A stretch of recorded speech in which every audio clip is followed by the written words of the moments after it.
Digital Expertise School, donc, qui englobe l'intégralité des formations Mediaveil, intègre là une école qui a pour objectif d'apporter une chance supplémentaire à des gens qu'on en a un peu moins ou qu'on en a eu un peu moins. Dès lors qu'on a un certain nombre d'atouts de notre côté, des besoins clients, un savoir-faire, on peut contribuer à aider ces gens qui n'ont pas forcément encore eu l'opportunité pour leur apporter la formation qui leur permettra demain de trouver le chemin de l'emploi.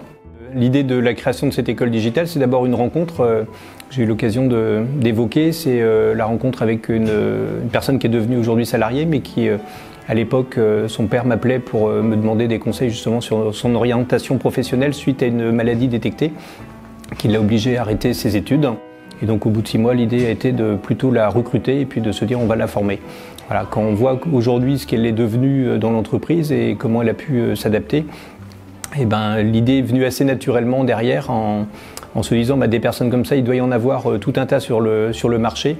Et donc si on peut contribuer à leur donner un coup de main, profitons-en pour le faire. Donc ça a été d'abord une idée, un peu comme Xavier Niel qui a pu faire sur les formations de l'école 42 à Paris. Ce genre de personnes contribuent à nous donner la voie. Et puis nos besoins, nous, forts en recrutement, cette rencontre, et donc l'envie personnelle de créer ce projet-là qui me tenait à cœur. Donc sollicitation d'abord de Rennes Métropole qui m'a mis en relation avec la région Bretagne. Et puis ensuite une belle rencontre avec Marilyn Souty, la directrice de l'IMIE, quelqu'un qui dégage beaucoup d'énergie et derrière le discours qui passe aux actes. Et donc assez rapidement, dès lors que j'ai rencontré Marilyn, enfin d'abord au téléphone, dès lors que je lui ai présenté l'idée du projet, elle m'a validé tout de suite son accord. Olivier Merrill m'a appelé un jour en me disant voilà, j'ai ça comme projet, est-ce que ça vous intéresse? Puis il m'a expliqué son projet, il m'a expliqué les métiers, et puis du coup j'ai dit tout de suite, j'ai dit oui. Alors les publics prioritaires m'ont motivée pour 2 raisons. La première des raisons, c'est que j'en ai déjà dans mon école. Voilà. Donc j'avais déjà cette sensibilité, mais c'est déjà une sensibilité du groupe IMIE. On est déjà un peu comme ça, quoi. C'est un peu une continuation. C'est une continuité, ça répondait tout à fait à nos valeurs et j'ai trouvé que c'était une super aventure. Il y a une autre chose qui m'a motivée. Tout de suite, je me suis dit, ah ouais, ça fait 20 ans qu'on dit qu'il faut que l'entreprise et l'école se rapprochent.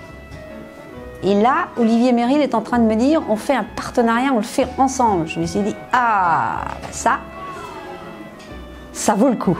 Parce que du coup, c'était plus on en parle, c'était on le fait. 3 mois après, avec Isabelle Cottrell, notre responsable formation, le projet commençait à voir le jour pour pouvoir mobiliser l'ensemble à la fois de l'école et de l'entreprise, et puis derrière les pouvoirs publics entre la région, Pôle emploi et le FAFIEC, puisque l'une des ambitions personnelles qu'on avait, c'était d'apporter une formation d'un certain niveau qui correspond aux besoins des entreprises et qui soit totalement gratuite pour l'ensemble des stagiaires. Et donc aujourd'hui, c'est chose faite, on a pu apporter une formation à 15 personnes demandeurs d'emploi sur lequel ils vont être à la fois soutenus par Pôle emploi pendant la durée de la formation et une formation qui leur coûtera rien du tout.